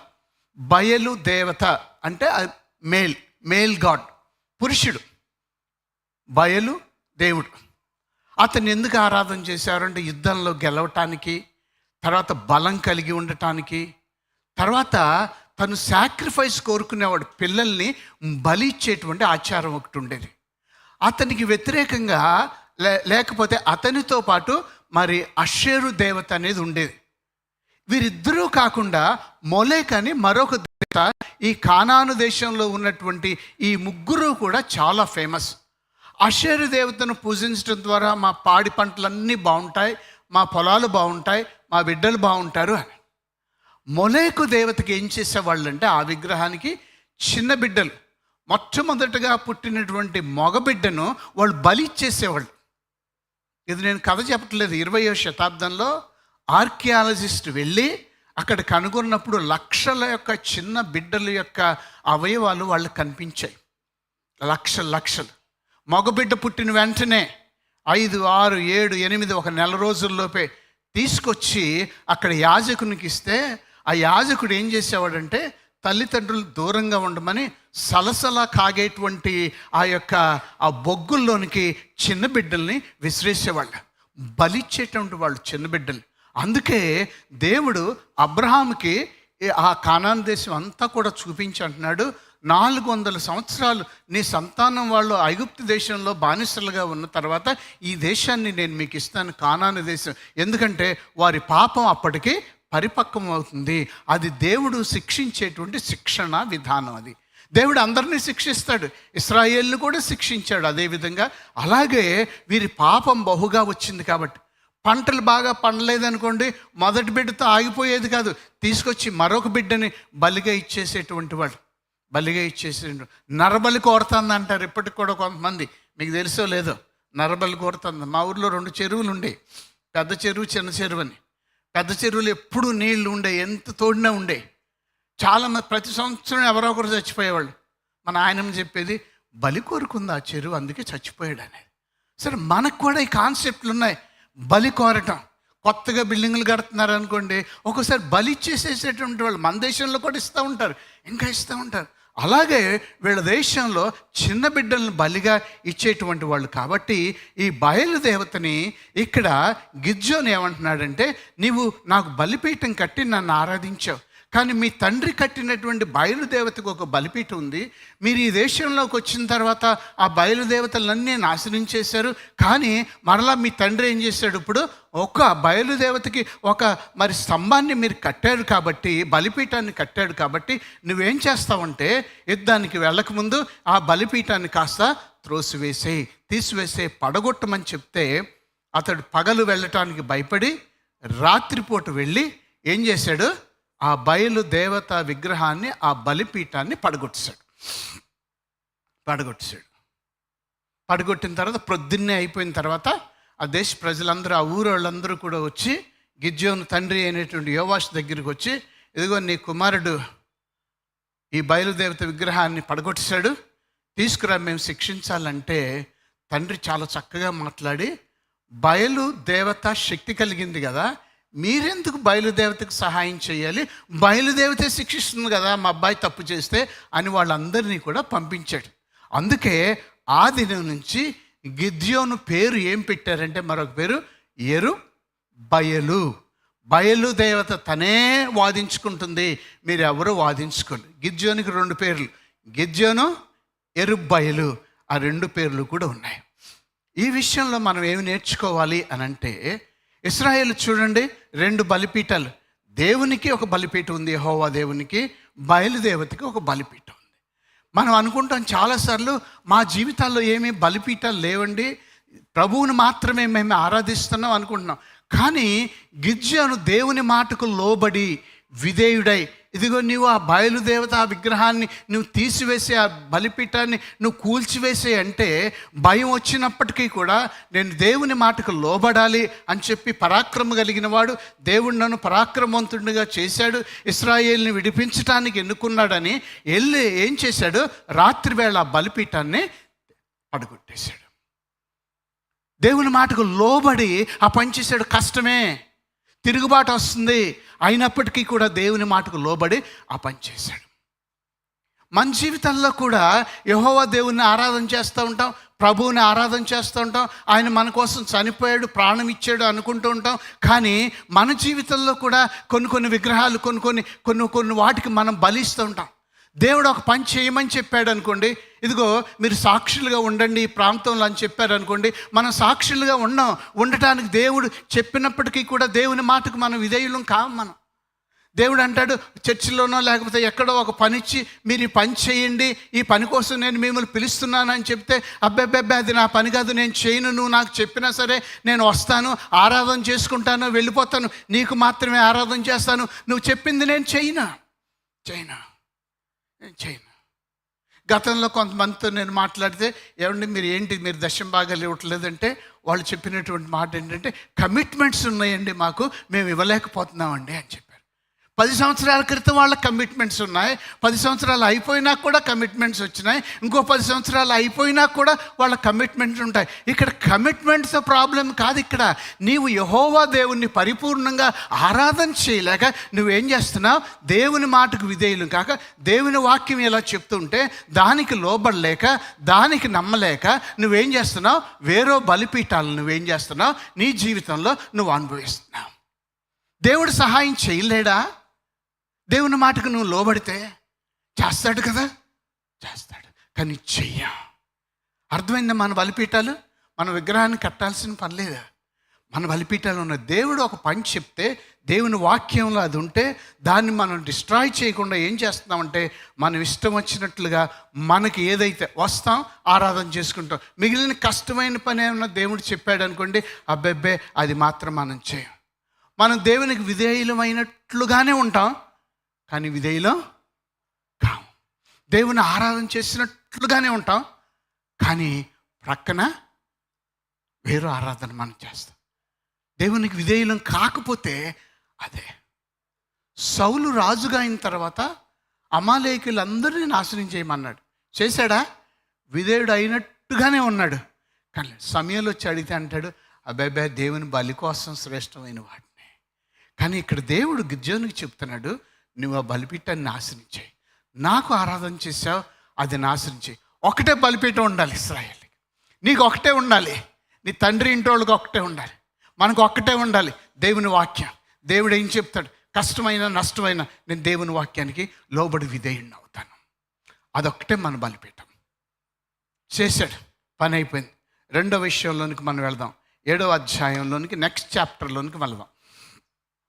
మొదటి 13 వచనాల్లోనూ మనకు కనిపిస్తుంది యుద్ధానికి దేవుని యొక్క వ్యూహం. 7వ వచనంలో 7వ అధ్యాయం 1వ వచనంలో అక్కడ రాయబడి ఉంది కదా. 7వ అధ్యాయం 1వ వచనం, దయచేసి ఎవరన్నా చదవండి. 7వ అధ్యాయం 1వ వచనం. అప్పుడు యెరుబ్బయలు అనగా గిద్యోను అతనితో జనులందరూ వేకువనే లేచి బావి యొద్దకు దిగగా మిద్యానీయుల దండుపాలెం వారికి కనపడెను అని అక్కడ వ్రాయబడింది. మిద్యానీయుల దండుపాలెం వారికి కనపడేది. కొత్త సీజన్ మొదలైంది, మరలా పంటలు వచ్చాయి వాళ్ళకి, ఇశ్రాయేలులకి. ఎవరు వచ్చారు ఇప్పుడు? పంటలు వస్తే మళ్ళా మిద్యానీయులందరూ కూడా వచ్చేసారు. కొత్తగా మిద్యానీయులందరూ కూడా వచ్చారు. కానీ ఇప్పటి వరకు 7 సంవత్సరాల వరకు ఒక లెక్క, ఇప్పుడు ఒక లెక్క. ఇప్పటి వరకు వారికి దేవుడు తోడుగా లేడు, దేవుడే మిద్యానీయులకి అప్పగించాడు. ఇప్పుడు దేవుడు వారికి తోడుగా ఉన్నారు. ఇప్పటి వరకు దేవుడు ఇశ్రాయేలుకి వ్యతిరేకంగా ఉన్నాడు, ఇప్పుడు దేవుడు ఇశ్రాయేలుకి తోడుగా ఉన్నాడు. ఇప్పటి వరకు ఇశ్రాయేలుకి నడిపించే రక్షించే నాయకుడు లేడు, ఇప్పుడు ఎవరు వచ్చారు? గిద్యోను వచ్చాడు. A new year, a new season. మిద్యానీయులందరూ కూడా, వాళ్ళందరూ కూడా చాలామంది ఉన్నట్లుగా మనం చూస్తున్నాం. ఎంతమంది శత్రువులు వచ్చారో తెలుసా?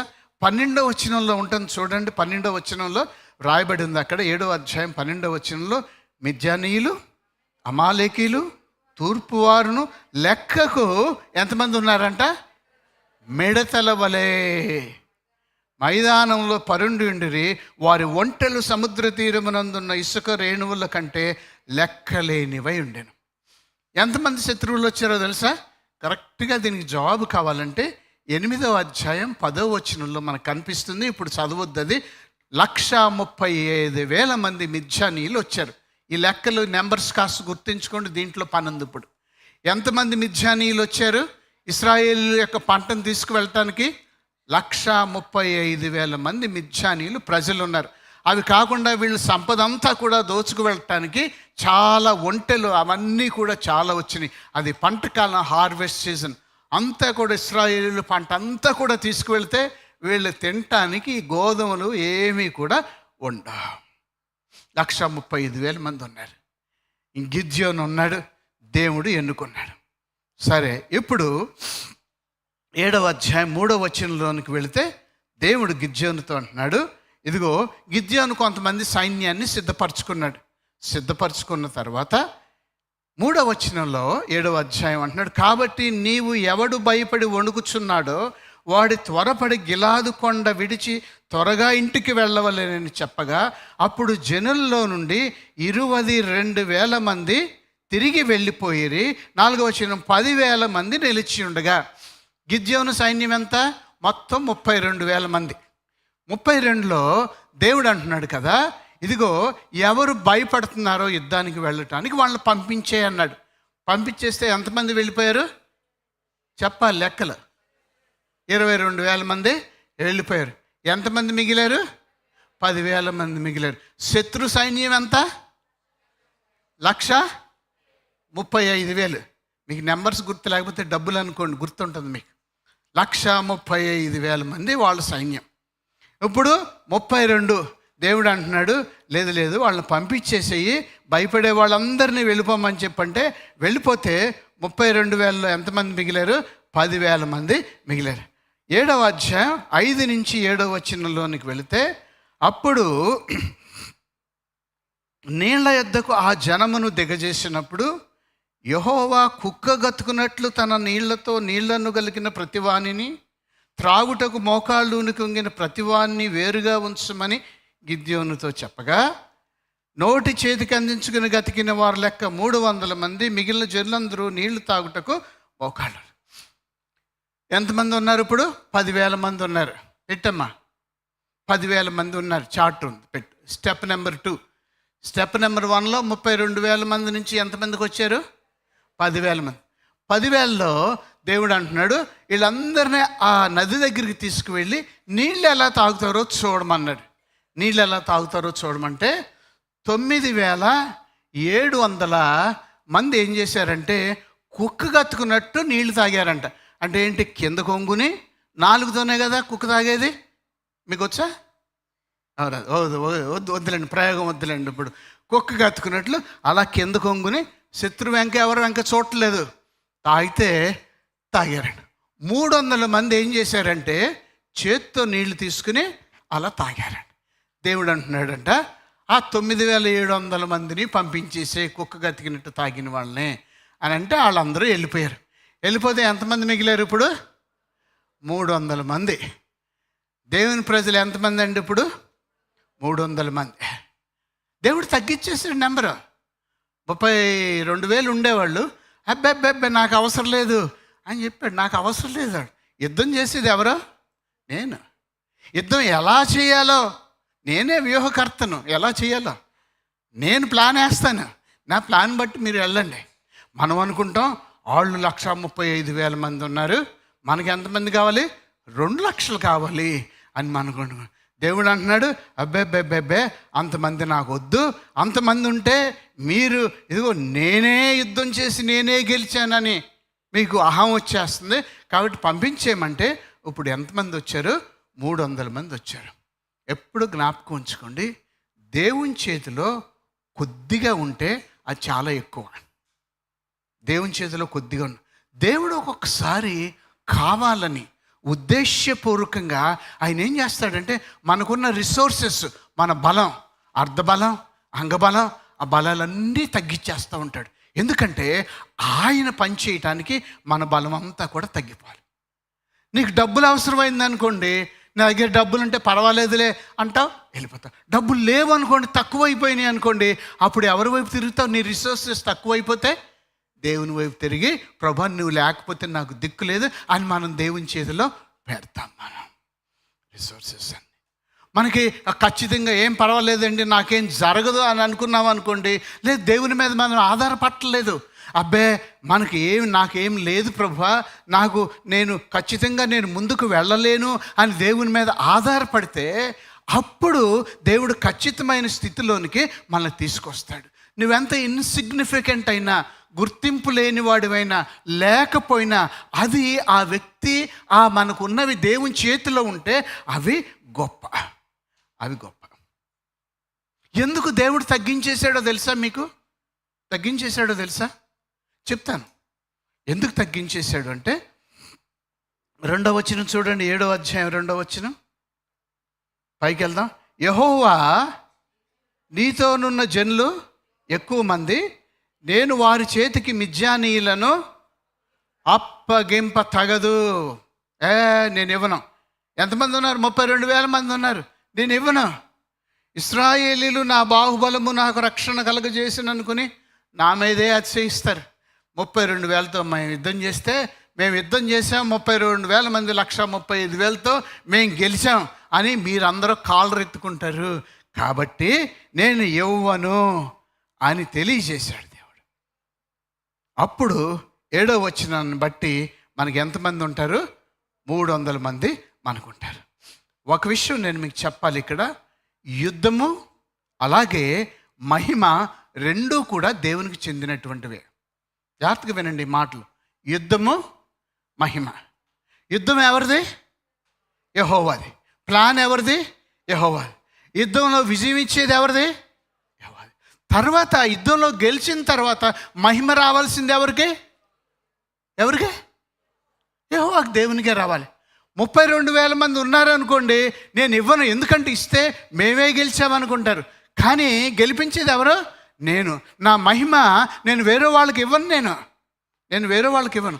చూడండి, నిర్గమకాండం 34వ అధ్యాయం 14వ వచనంలో దేవుడు మోషేతో ఈ మాట చెప్తున్నాడు. ఏలయనగా వేరొక దేవునికి నమస్కారం చేయవద్దు. ఆయన ఎవరండి? రోషం కలిగినవాడు. ఆయన ఎవరు? రోషం కలిగినవాడు. ఆయన రోషం కలిగినటువంటి దేవుడు. ఆయన మహిమను వేరే ఒకరితో పంచుకోడు. మనం అంతా చేసేసిన తర్వాత యుద్ధంలో గెలిపొచ్చేసింది అనుకోండి, మనం సక్సెస్ అయ్యామనుకోండి, ఏదన్న విషయంలో జాబ్ కోసం ప్రార్థన చేసాం, అంతా వచ్చేసింది అనుకోండి, నేనండి చాలా కష్టపడి చదివానండి. నువ్వు కష్టపడి చదివావా? చదివావు, కానీ నీకు ఉద్యోగం ఇచ్చింది ఎవరు? దేవుడు. ఆర్థిక ఇబ్బందుల్లో ఉన్నావు, దేవుని దగ్గరికి వచ్చి నువ్వు ప్రార్థన చేసావు, ఏం చేయాలో నీకు తెలియలేదు, అప్పటి వరకు బాగానే ఉన్నావు. ఎప్పుడైతే ఆ విషయంలో సక్సెస్ అయ్యావో అప్పుడు ఏమవుతావు నువ్వు? నేనండి చాలా కష్టపడి పనిచేశానండి. జార్చుమా, యెహోవా ఎవరు? రోషం కలిగిన దేవుడు. ఆయన మహిమను మరొకటితో ఆయన పంచుకోడు. అందుకే 32,000 మందిని ఎంతమందికి ఆయన చేశాడు? 300 మందిగా చేశాడు. మనం విజయం వచ్చే వరకు, ఆ సంగతి నెరవేర్చబడే వరకు బాగానే ఉంటాం. అది అయిన తర్వాత మనకేమొచ్చేస్తాయి? కొమ్ములు వచ్చేస్తాయి. అంతే. అప్పుడు దేవుడు కనిపించడు. నేను ఫోకస్లోకి వస్తాం, దేవుడు కాదు. కానీ గిద్యోను ఎప్పుడు కూడా అనుకోలేదు. యుద్ధం అయిపోయిన తర్వాత కూడా ఎప్పుడు కూడా అనుకోలేదు. 300 మంది ఉన్నారు. 300 మంది ఉన్నారు. ఇప్పుడు గిద్యోనికి భయం వేసింది. ఎదురుగుండా ఎంతమంది ఉన్నారు? 135,000 మంది ఉన్నారు. తన దగ్గర ఎంతమంది ఉన్నారు? చూడండి, 10వ వచనం చూడండి, 9-10. ఆ రాత్రి యెహోవా అతనితో ఇట్లా, నీవు లేచి దండు మీదకు పొమ్ము, నీ చేతికి దాన్ని అప్పగించదును. పోవుటకు నీకు భయమైన ఎడల నీ పనివాడైన పూరాతో కూడా దండుకు దిగిపోమ్ము. దేవునికి అర్థమైంది. గిద్యోనికి ఏమొచ్చింది? భయం వచ్చింది. ఎందుకు? 300 మంది ఉన్నారు. ఎంత కృప కలిగిన దేవుడు అండి. దేవుడు మరలా గిద్యోని దగ్గరికి వచ్చి అంటున్నాడు, గిద్యోని నీకు భయంగా ఉందా? అయితే ఓ పని చెయ్యి, నీ భయాన్ని పోగొడతాను. ఈ రాత్రి నీ కుడిభుజమైనటువంటి నీ సేవకుడైన పూరాన్ని తీసుకెళ్ళు. ఆ దండు దగ్గరికి, మిద్యానీయుల దండు దగ్గరికి వెళ్ళంటే వెళ్ళాడు. వెళితే ఆ మిద్యానీయుల్లో ఒకడు, ఆ వివరాల్లోనికి వెళ్ళను, 13, 14, 15 వచనాల్లో మనకు కనిపిస్తుంది. ఆ మిద్యానీయుల్లో ఒకడు ఆ పక్కనోడితో చెప్తున్నాడంటే, అరే నాకు ఒక కళ వచ్చిందిరా ఇందాకే. ఆ కళలో ఏమొచ్చిందంటే నాకు ఒక బార్లీ బ్రెడ్ ఒకటి ఇక్కడ మన మిద్యానీయుల క్యాంపులోనికి వచ్చింది.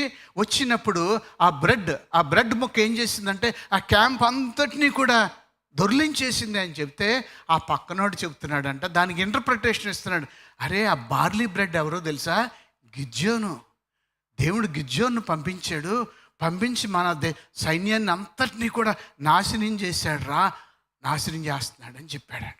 ఈ మాటలకు ఎవరికి వినిపించాయి? గిద్యోనికి వినిపించాయి. అర్థమైపోయింది. గిద్యోనులాగా చాలాసార్లు మనం కూడా భయపడుతూ ఉంటాం. అర్థమైంది. కానీ ఇప్పుడు ఏమైపోయిందంటే గిద్యోనికి చాలా బలం వచ్చింది. దేవుడు నాకు విజయాన్ని ఇస్తున్నాడు అని భావించాడు. చివరిగా 3వ పాయింట్లోనికి వెళ్దాం. 7వ అధ్యాయం 16వ వచనం నుంచి 25వ వచనం వరకు. God gives victory in war. యుద్ధంలో దేవుడు ఇచ్చినటువంటి విజయం. బలం వచ్చింది ఇప్పుడు గిద్యోనికి. మరి వెనక్కి వచ్చేసాడు. ఎంతమంది ఉన్నారు తన దగ్గర? 300 మంది ఉన్నారు. 300 మందిని 3 గుంపులుగా చేసేసాడు. 100. ఒక గుంపు అటు పంపించాడు, ఒక గుంపు ఇటు పంపించాడు. ఒక గుంపుని ఎక్కడ అటు పెట్టుకున్నాడు? తన దగ్గర అటు పెట్టుకున్నాడు. ప్రతి వాళ్ళకి ఏమేమి ఇచ్చాడో తెలుసా? 3 ఇచ్చాడు. ఒకటి ట్రంపెట్, బోర అంటే మామూలు బోరలు కాదు, పొట్టేళ్ళకి పెద్ద కొమ్ములు ఉంటాయి కదా, ఇశ్రాయేలీలు వాటితో బోరలు చేస్తారు. వాయి గట్టిగా ఊస్తే ఇంత చాలా చక్కగా పొడుగ్గా ఉంటాయి. గట్టిగా ఊస్తే ట్రంపెట్ శృంఖంలాగా అవి ఉంటే బాగా శబ్దం వస్తుంది. యుద్ధంలో గెలిచిన తర్వాత దాన్ని ఊతారు. తన దగ్గర ఉన్న ప్రతి వారికి ఏం చేశాడు? ఒక్కొక్క బోర ఇచ్చాడు. తర్వాత ఒక్కొక్క మట్టి కొండ ఇచ్చాడు. 3వది ఆ మట్టి కొండలో ఆ వెలగటానికి ఒక టార్చ్, అంటే కొవ్వొత్తి కాదు, దాన్ని ఒక జ్వాల లాంటిది రావటానికి ఒకటి ఇచ్చాడు. ప్రతి ఒక్కరి దగ్గర కూడా ఒక్కొక్క టార్చ్ ఉంది. ఏమున్నాయి? 3. ఒక బూర, ఒక మట్టి కుండ, దానిలో వెలగటానికి మరి ఒక టార్చ్ లాంటిది, ఆ 3 కూడా ఇచ్చాడు. ఇచ్చిన ఇన్స్ట్రక్షన్ ఏంటో తెలుసా? గిద్యోను ఏమన్నాడంటే, నేను మొట్టమొదటిగా బోరూతాను. నేను ఎప్పుడైతే బోరూతానో నాతో పాటు ఉన్నటువంటి 100 మంది బోరూతారు. మీరందరూ కూడా అక్కడ ఉన్నవాళ్ళు అందరూ కూడా బోర్లోదండి. బోర్లూదే సమయంలో నేనేం చేస్తానంటే నా దగ్గర ఉన్న మట్టి కొండను నేను పగలగొడతాను. శబ్దం వస్తుంది. నాతో పాటు అందరూ మట్టి కొండలు, మిగతా వాళ్ళు కూడా అందరూ పగలగొడతాను. ఇటు నుంచి అటు నుంచి ఒక్కసారి 300 కొండలో పగిలేటప్పటికి ఏమొస్తుంది? గొప్ప శబ్దం వస్తుంది. ఆ దాంట్లో ఉన్నటువంటి ఆ కాగడ లాంటి జ్యోతి పైన పెట్టండి మీరందరూ కూడా. 3 పక్కల నుంచి కూడా ఏం కలుగుతుంది? వెలుగు కలుగుతుంది అని వాళ్ళందరూ కూడా షౌట్ చేశారంట, గట్టిగా అరిచారట. ఏమని అరిచారో తెలుసా? అక్కడ 20వ వచనంలో ఉంది కదా, 7వ అధ్యాయం 20వ వచనంలో ఉంది. అట్లా 3 గుంపులు వారు బూరలను ఊదుచు ఆ కొండలు పగలగొట్టి ఎడమ చేతుల్లో దివిటీలను, కుడి చేతుల్లో ఊదటకు బూరలను పట్టుకొని యెహోవా ఖడ్గము, ఏమన్నారు? యెహోవా ఖడ్గం, గిద్యోను ఖడ్గం, యెహోవా ఖడ్గం అని చెప్పలేదు గిద్యోను. ఇక్కడ ఎవరి ఖడ్గం ముందు ఉండాలి? యెహోవా ఖడ్గం, గిద్యోను ఖడ్గం. బోరలు ఊదారు, కొండలు బద్దలు కొట్టారు, అగ్ని చేత పట్టుకున్నారు. యెహోవా ఖడ్గం, గిద్యోను ఖడ్గం అని చెప్పేటప్పటికి ఆ క్యాంపులో ఉన్నటువంటి ఆ శత్రువుల మధ్యలో గొప్ప అలసట వచ్చేసింది. అరే, మనల్ని గిద్యోను అతని సైన్యం పట్టుకున్నారని ఒకరికొకరికి తెలియదు. మిద్యానీయులు ఉన్నారు, అమలేకీలు ఉన్నారు, ఈస్ట్ దేశం నుంచి వచ్చినటువంటి వాళ్ళు ఉన్నారు. వాళ్ళ కత్తులు ఒకరితో ఒకళ్ళని పట్టుకుని వాళ్ళే చంపుకుని అందరూ కూడా పరుగులు తీయటం మొదలుపెట్టారు. గొప్ప సంగతి ఏంటో తెలుసా? ఇక్కడ యుద్ధానికి వెళ్ళేటప్పుడు ఏం పట్టుకెళ్తారు? కత్తులు తీసుకెళ్తారా? కానీ గిద్యోను దగ్గర ఉన్న 300 మందిలో ఒక్కళ్ళ కత్తి లేదు. ఏం పట్టుకెళ్ళారు? బోర్లో, మట్టికొండలో, దివిటీలు, అంతే. కత్తులు లేకుండా యుద్ధం చేశారు. కత్తి లేకుండా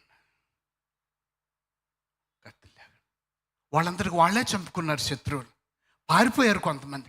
పారిపోతుంటే గిద్యోనుతో పాటు ఉన్నటువంటి 300 మంది మిగిలిన ఇశ్రాయేలుని పిలిచి వాళ్ళందరినీ కూడా తరిమి చంపివేసి ఆ రాజులను కూడా చంపివేసినట్లుగా మనం చూస్తున్నాం. గిద్యోను ఒక హీరో. దేవుని బట్టి అతడు హీరో అయ్యాడు. దేవుడు లేకపోతే అతడు జీరో. అందుకే అతనికి నేను ఇచ్చిన టైటిల్ ఏంటంటే అన్హీరోయిక్ హీరో. హీరో కాని హీరో, పరాక్రమశాలి కానీ ఒక పరాక్రమవంతుడు. యుద్ధం గెలిచిన తర్వాత ఇశ్రాయేలు అందరూ వచ్చి గిద్యోనుతో అన్నారు, నువ్వు మమ్మల్ని ఏలు, మమ్మల్ని పరిపాలించు, నువ్వు నీ బిడ్డలు మమ్మల్ని పరిపాలించాలి అంటే గిద్యోను ఇచ్చిన సలహా ఏంటో తెలుసా? నేను పరిపాలించను, నా బిడ్డలు కూడా మిమ్మల్ని పరిపాలించను. మిమ్మల్ని ఎవరు పరిపాలిస్తాడు? దేవుడు పరిపాలిస్తాడు. దేవుడు పరిపాలిస్తాడు. విజయానికి బోర ఉదేడు. ఏం ఉదేరండి? బోర్లు. మనం ఏం చేస్తామో తెలుసా? విజయానికి బోర్లు ఊదాం, దేవునికి ఊదాం, మన బోర మనమే ఊదుకుంటాం. అది మనకు అలవాటు. మన బోర్లో మనం ఊదుకుంటాం బాగా అలవాటు. నా దగ్గర ఒక స్టాఫ్ మెంబర్ ఉండేవాడు. అది వరకు పొద్దున్నే లేచిన దగ్గర నుంచి ఎవరు వచ్చినా తన దగ్గరికి, నేను వెళ్ళినా సరే అదే నేనండి, అలాగండి, ఇలాగండి, అది చేశాను, ఇది చేశాను, అన్నీ ఎప్పుడు ప్రతిరోజు చెప్పేవాడు. నిజంగా నేను ఎగ్జాగ్జరేట్ చేయ ప్రతిరోజు చెప్పేవాడు. ఒకసారి వాళ్ళ అబ్బాయి అన్నాడు, నాన్న ఎందుకు నువ్వు నీ గురించి నీ బోర నువ్వు కొట్టుకుంటావు, నీ గురించి ఎవడో చెప్పలేదు కదా అన్నాడు. అప్పటి నుంచి ఆపేశాడు. మన బోర మనం ఊదుకోవడం బాగా అలవాటు. ఏముండదు తీరా, నీ బోర ఎవడో ఊదాలి. మానేయండి. కొంచెం రాగానే హీరోలు అయిపోతాం. మనం హీరోలు అయిపోతాం.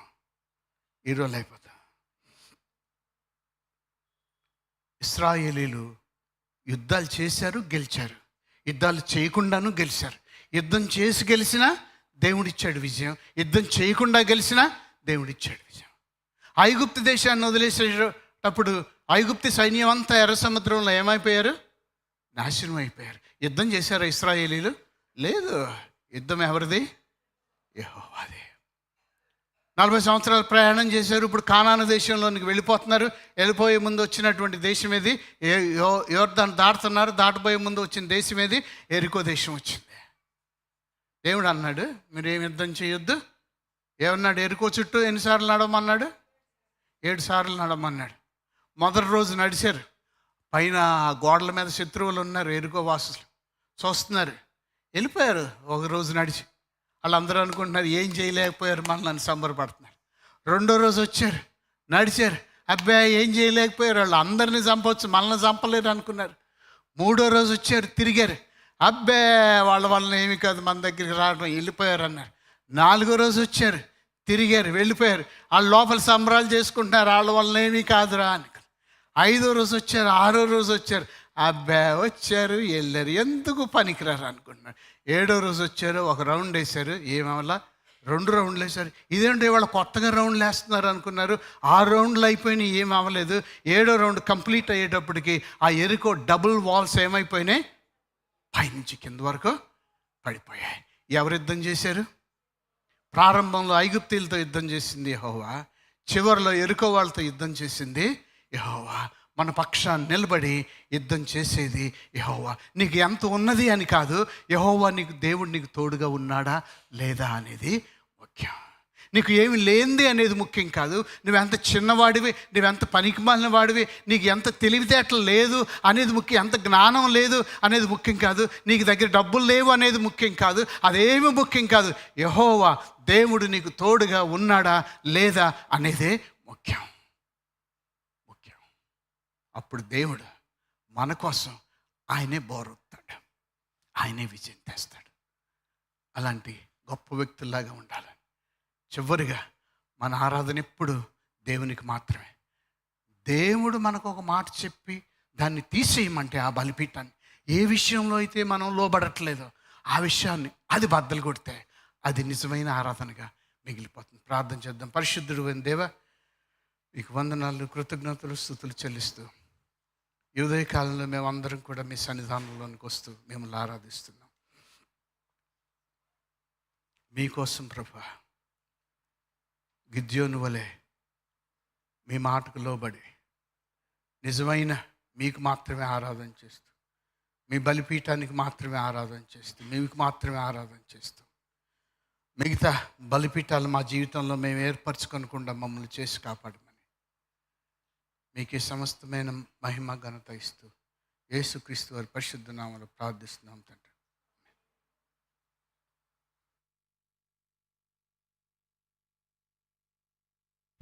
హల్లెలూయా, హల్లెలూయా. చక్కటి వాక్యాన్ని విన్నాం. ఈ సమయంలో అందరూ లేచి నిలబడదాం. Battle belongs to God. యుద్ధము యెహోవాదే.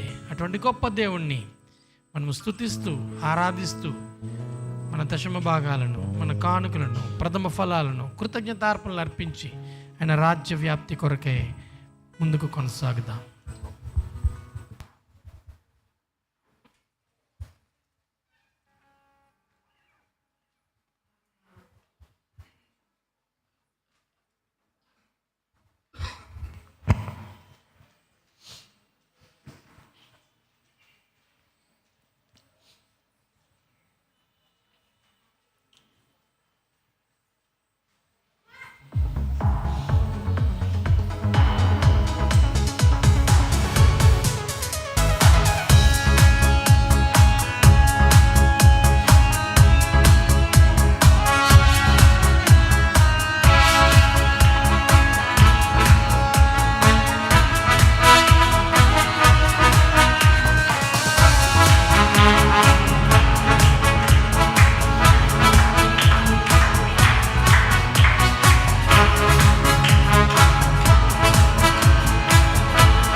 రాజులు మనకెవ్వరు లేరు, శూరులు మనకెవ్వరు లేరు.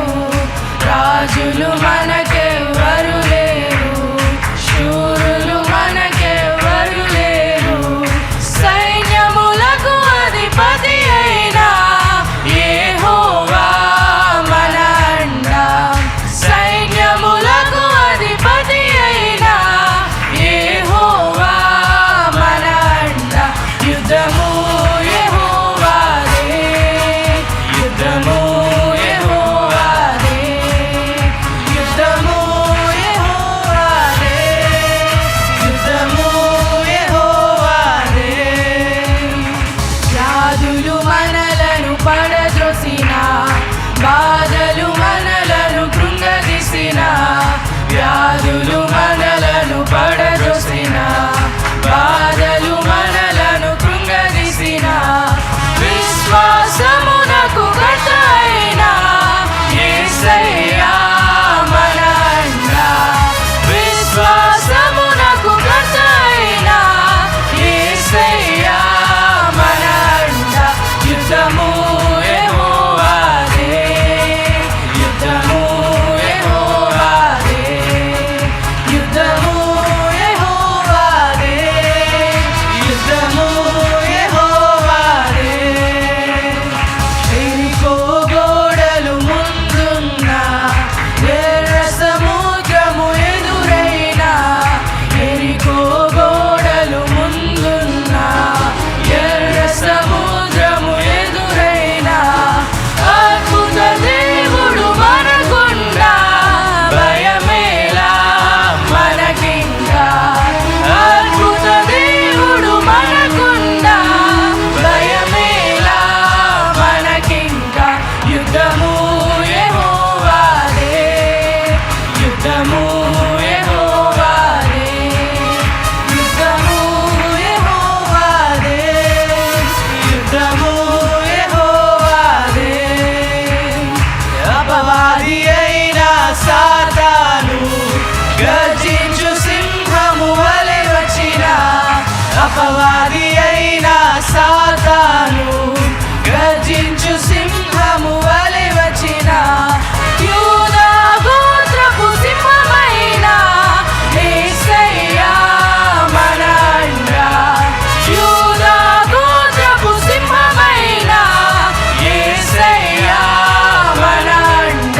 యుద్ధము యెహోవాదే, యుద్ధము యెహోవాదే, యుద్ధము యెహోవాదే, యుద్ధము యెహోవాదే.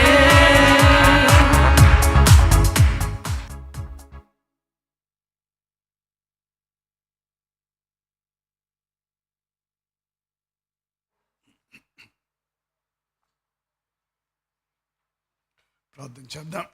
పరిశుద్ధుడు అయినటువంటి మా యేసయ్య, ఈ ఉదయ కాలంలో మరొకసారి మీ సన్నిధానంలోనికి వస్తూ మిమ్మల్ని ఆరాధించడానికి, మీ వాక్యం వినటానికి ఈ ఉదయకాలంలో ఏ వాక్యం ద్వారా అయితే మాతో మాట్లాడారో దానికి మేము లోబడినట్లు మీ సహాయం దయచేయండి. మిమ్మల్ని ఆరాధిస్తూ మీ సన్నిధానంలోని తీసుకొచ్చి ఇచ్చిన అర్పణలు, దశమ భాగాలు, కృతజ్ఞతార్పణలు సమస్తాన్ని కూడా మీరు అంగీకరించమని మేము ప్రార్థన చేస్తున్నాం. ఈ వారం అంతటిలోనూ కూడా మీ తోడు, మీ సన్నిధి మా అందరితో కూడా ఉంచి మాకు తోడుగా ఉండి మమ్మల్ని ముందుకు నడిపించమని యేసుక్రీస్తు వారి అతి శ్రేష్ఠ నామంలో ప్రార్థించి వేడుకొంచున్నాం తండ్రి. పరలోకమందున్న మా తండ్రి, మీ నామం పరిశుద్ధపరచబడును గాక.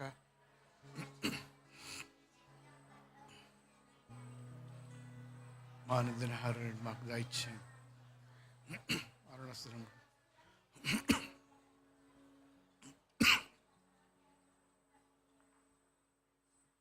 మన తండ్రి అయిన దేవుని యొక్క ప్రేమ, మన రక్షకుడైన ప్రభువైన యేసుక్రీస్తు యొక్క నిత్య కృప, పరిశుద్ధాత్మ దేవుని సహవాసం సదాకాలం మనందరికీ తోడేయండును గాక. షలోం. మీ అందరికీ కూడా వందనాలు. దేవుడు మిమ్మల్ని దీవించి ఆశీర్వదించును గాక.